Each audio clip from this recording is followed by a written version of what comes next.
공명심이라고 하는 건데요. 공명심에 사로잡히게 되면 주변이 다 피곤합니다. 전체가 다 피곤해질 수밖에 없죠. 오늘 우리가 이 사울의 모습 속에서 여호수아 때도 한번 얘기를 했는데 그때는 어땠습니까? 그때와는 완전히 사뭇 다릅니다, 분위기가. 그래서 이것은 개인적인 이름을 내려고 하는 그런 취지 자체가 좀 다르다는 것을 우리가 볼 수 있습니다. 24절 보면 이날에 이스라엘 백성이 피곤하였다. 전쟁하는데 먹을 것 마실 것들 입에 대지 못하고 전쟁을 하는 거는 이거는 뭐 죽으라는 소리하고 똑같습니다. 우리 운동하는 사람들도 음료가 수분 흡수가 굉장히 중요하잖아요. 마찬가지입니다. 그날 백성들이 괴로움을 당했다. 왜 피곤하게 됐냐면 사울이 공명심에 사로잡혀서 결국은 무모한 금식령을 내렸기 때문입니다. 사울은 백성들에게 맹세 그리고 경계에 이르기를 저녁 때까지 이렇게 할 것을 얘기합니다. 그러면 하루 종일이에요, 하루 종일. 그냥 가만히 아무것도 안 하고 하루 종일 물을 마시지 말고 있어라 그래도 힘들 텐데. 근데 얼마나 전쟁 중에 있는데 그렇게 하라고 하는 것은 말이 안 됩니다. 얼마나 지나친 공명심에 사로잡혀 있었는가를 우리가 엿볼 수 있습니다. 왜 그러냐 하면 블레셋을 내 원수라고 표현합니다.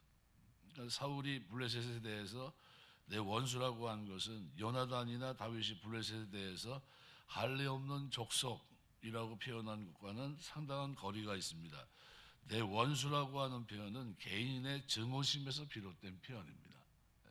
그래서 24절 기록한 대로 그러니까 사울에게 있어서 블레셋은 자기의 존재 기반을 뒤흔드는 개인적 원수에 불과했던 겁니다. 이건 이런 좋지 못한 이런 태도와 생각들이 결국 이렇게 되게 됐는데요.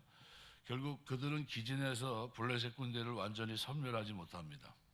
하나님 선민으로 마땅히 제거해야 될 원수를 제거하지 못한 괴로움으로 이스라엘 백성들에게 고통을 가져다 줍니다.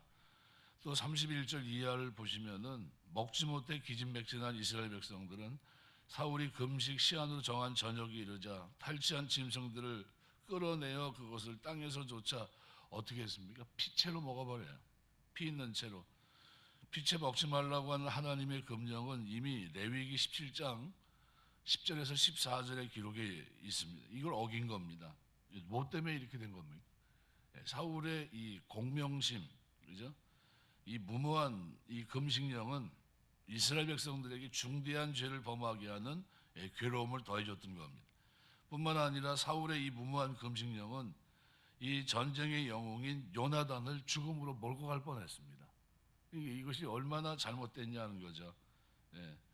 그래서 결국은 이 실패하는 모습을 보여주게 되는데 유대인 격언에 보면 이런 격언이 있습니다. 새 장에서 놓친 새는 다시 붙잡을 수 있지만 입에서 나간 말은 다시 돌이킬 수 없다.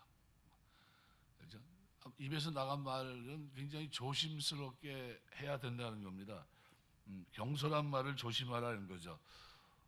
터키 남쪽 지중해 연안을 가로지기는 아주 토로스 산맥이라는 것이 있습니다. 근데 이 산맥에 이제 보통 계절에 따라서 새들이 이제 철새들이 지나가게 되는데 그런데 이때 독수리 떼가 나타나서 아주 만찬을 즐깁니다. 새를 다 잡아먹죠, 독수리가. 근데 독수리가 가장 좋아하는 새가 두루미라고 합니다. 두루미. 근데 이 두루미를 잡아먹기가 쉬운 이유는 두루미는 날아다니면서 계속 제잘제잘 거리면서 소리를 냅니다. 그러니까 지금 두루미 떼가 지나가면 독수리들이 떼로 몰려오는 겁니다. 그래서 나중에 경험 많은 두루미는 이 토로스 산맥을 지나갈 때는 반드시 작은 돌을 물고 가게 한다고 그래요. 누가 두루미가 지혜로운 두루미, 그러니까 경험을 해본 두루미는 우리가 이렇게 여기서 떠들고 가면 이 산맥에는 누가 나타나요? 독수리 떼가 나타나서 곤욕을 치른다는 것을 아니까요. 작은 돌멩이를 입에 물고 간다고 합니다. 그리고 이 토레스 산맥을 지나가면 그 돌멩이를 뱉어낸다고 그래요. 굉장히 지혜로운 거죠. 이 사울의 이 헛된 맹세, 이 공명심 때문에 백성들이 어려움을 당한 것처럼 오늘 우리는 말을 아껴야 됩니다. 그래서 이 어떤 말들이냐면요, 우리가 요한 칼빈은 그런 얘기를 합니다. 생명을 주는 성경의 진리는 절대적으로 지키되 그 외의 비본질적인 부분만큼은 서로를 위해서 양보할 수 있는 법의 마음을 지님으로써 어떤 경우에도 상대화해야 할 인간의 생각들이 교회의 절대적인 사상이 되지 않도록 해야 합니다. 그랬어요. 무슨 얘기냐면 절대 가치인 하나님 말씀은 변하면 안 됩니다. 그것은 그대로 지켜야 되는데 상대화 시켜야 될 것은 뭡니까? 인간의 생각들이에요.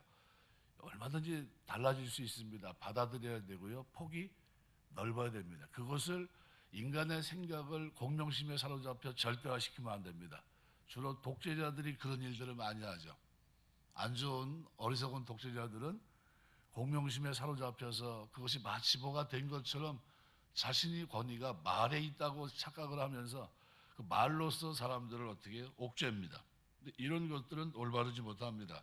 그래서 철저히 말씀의 본질과 진리를 지켜나가면서 적용은 더 융통성 있게 하고 말씀이 주는 생명을 더 풍성하게 누리면서 동시에 세상에도 복음의 진리를 더 효과적으로 증거하기 위해 힘써야 됩니다. 이것이 어떻게 해요? 잣대가 분명해야 됩니다. 우리가 사는 이 시대는 어떤 시대냐면요, 상대주의화되어 있는 시대를 살고 있습니다. 절대 가치가 없는 시대예요. 포스트 모더니즘입니다.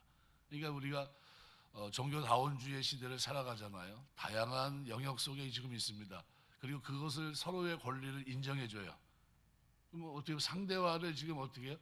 절대화 시킨 거하고 똑같은 겁니다. 그래서 저 사람이 가지고 있는 가치에도 구원이 있고 우리가 가진 가치에도 구원이 있다, 이런 엉뚱한 소리를 하는 시대에 삽니다.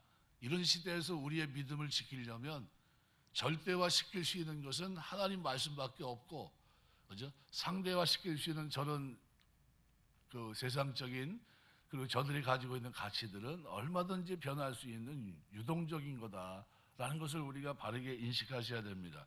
그래서 성도는 성경만을 절대 진리로 삼고 인간의 생각을 절대화해서는 안 됩니다. 교회에서도 어떤 일을 할 때도 똑같아요. 그래서 복음 외에는 나머지는 다 어떻게 해요? 상대화시킬 수 있습니다. 그러니까 우리가 가지고 있는 뭐 예수님 당시로 얘기한다면 바리새인들이 가지고 있는 장로의 유전, 이거 뭡니까? 전통이거든요. 이거는 바꿀 수 있습니까? 없습니까? 바꿀 수 있다는 거예요.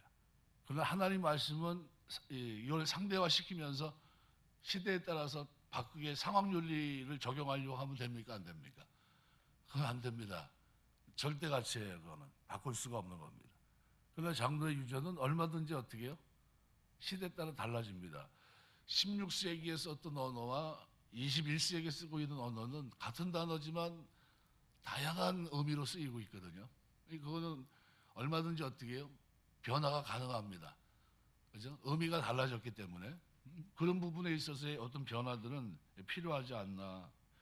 그래서 오늘 이 말씀 우리가 신경 쓰면서 사울이 너무 지나친 공명심에 사로잡혀서 그가 던진 그 말로 인해서 주워 담지 못해요. 그것 때문에 아들이 요나단이 전쟁 영웅인데 죽을 뻔했죠. 이스라엘 백성들은 그것 때문에 어떻게 됩니까? 피채 짐승을 잡아먹어. 너무나 배고프고 너무나, 그죠? 뭐 전쟁이 얼마나 힘들었겠습니까? 그러니까 하나님 말씀을 저버리게 되는, 진짜 하나님 말씀을 지키는 게 더 중요한데 근데 그거는 하지 못하고 엉뚱하게 이렇게 되는 이런 모습을 보여줍니다. 그래서 올바른 신앙은 계시와 함께 우리가 말하는 상식, 이성 이런 것을 존중하는 신앙입니다. 그거를 그냥 공명심에 사로잡혀서 어느 한쪽으로만 치우치게 된다면 큰 패단을 가져올 수 있습니다.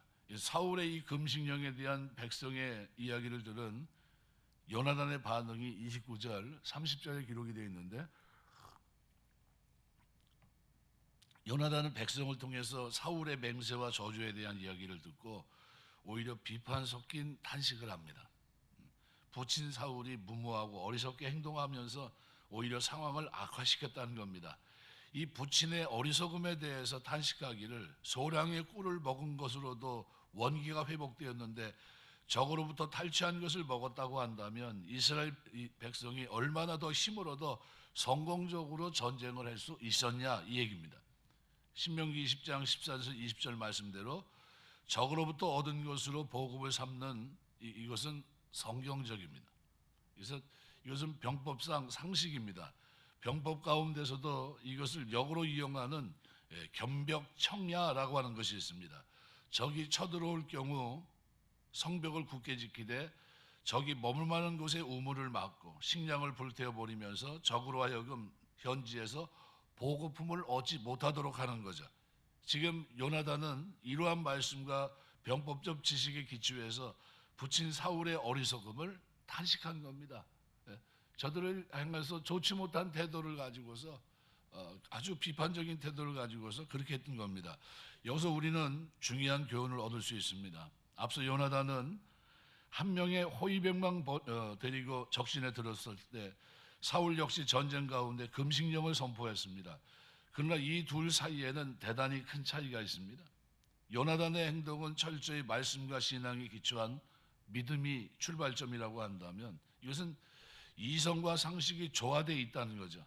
그런데 사울의 맹세는 오직 자기 고집에 근거한 겁니다. 자기 생각에 모든 걸 배려하지 않았어요. 상식과 이성 이런 것들이 무너져 있는 겁니다. 그러니까 우리는 이러한 일을 통해서 진정한 신앙이라고 하는 것은 말씀과 계시에 관한 굳게 쓰면서도 동시에 이성과 상식을 존중하는 조화롭고 융통성 있게 그죠? 그런 것을 갖춘 이것이 진정한 열린 신앙이라는 것을 우리가 알 수 있습니다. 성경을 보면 누구보다도 영적 능력이 많았던 사도 바울은 은사 중에서도 인간들이 보편적으로 지녀야 될 사랑을 최고의 은사로 꼽고 있습니다. 고린도서 12장 31절에서 13장 13절까지 사랑은 하면서 사랑에 대한 아주 강조점을 두고 있거든요.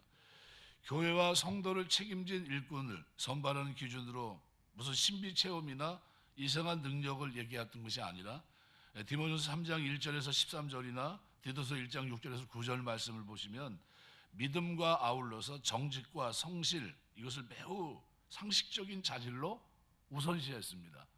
이것은 우리가 어떻게 살아야 되는지를 분명히 보여줍니다. 이거 어떤 송사가 있을 경우 독심술이나 관심법 이런 것이 아닌 괴상한 방법이 아니라 객관적인 입증을 통해서 두 사람 이상의 증인을 세우라고 디모데전서 5장에도 19절에 말씀합니다. 그러므로 오늘 우리는 이러한 일련의 말씀들을 종합해 볼 때 참다운 신앙이라고 하는 것은 결코 기괴한 어떤 것이 아니라 계시와 이성, 믿음과 상식이 조화가 된 아주 건전한 이것이 참된 신앙이라고 하는 것을 알 수 있습니다. 어떤 신비한 것을 쫓기 전에 우리가 말씀에 기초하고 누가 봐도 이거는 건전한 상식에 기초한 거다. 이런 건전한 상식이 무너져 있는 곳이 있습니다. 어디입니까? 이단을 섬기는 사람들입니다. 우리 쉽게 말하면 이단들을 섬기는 사람들이 주로 하는 게 뭡니까? 매스컴을 가까이 하지 못하게 합니다. 왜? 자기네가 잘못된 게 드러나게 하니까. 그래서 그 사람들은 뭘 안 보냐면 TV를 못 보게 해요. 매스컴을 못 듣게 하고 그리고 어떻게 해요? 그 안에만 있게 합니다. 그 속에서 계속해서 가스라이팅 되는 겁니다. 한 가지 잘못된 생각만 계속 어떻게 해요? 주지시키고 세뇌를 시키게 됩니다. 결국 무너져요. 그런 모습에. 자기도 모르는 사이에 말하는 사람이 이깁니까? 듣는 사람이 이깁니까? 말하는 사람이 이겨요.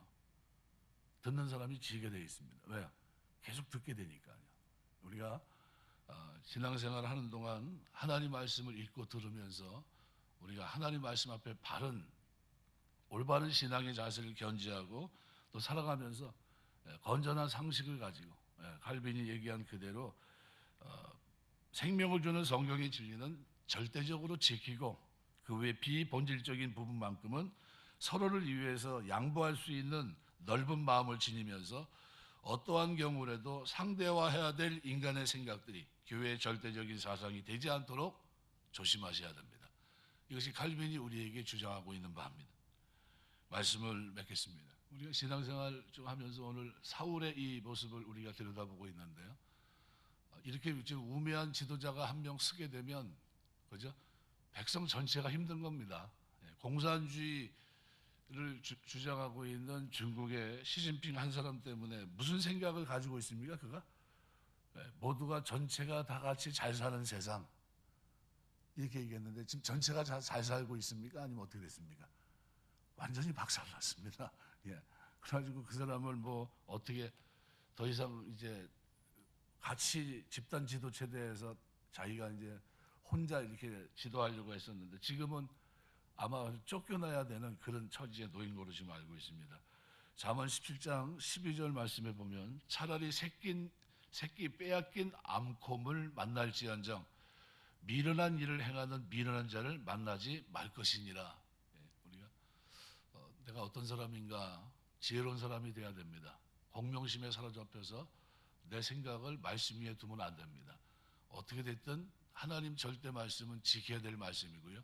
그리고 폭이 넓게 내가 가지고 있는 이성과 이 모든 것들이 조화를 이루면서 믿음 생활을 할 때 한쪽에 치우치지 않고 누가 봐도 건전하게, 그죠? 우리가 그런 신앙생활을 우리가 하는 것이 하나님 앞에 맞습니다. 우리가 하나님 백성으로 살아가는 동안 하나님 말씀을 붙잡고 그 말씀 앞에 늘 순종하며 그 말씀을 절대하시게 돼 세상 경험이나 이런 것들을 공명심에 사로잡혀서 어떻게 해요?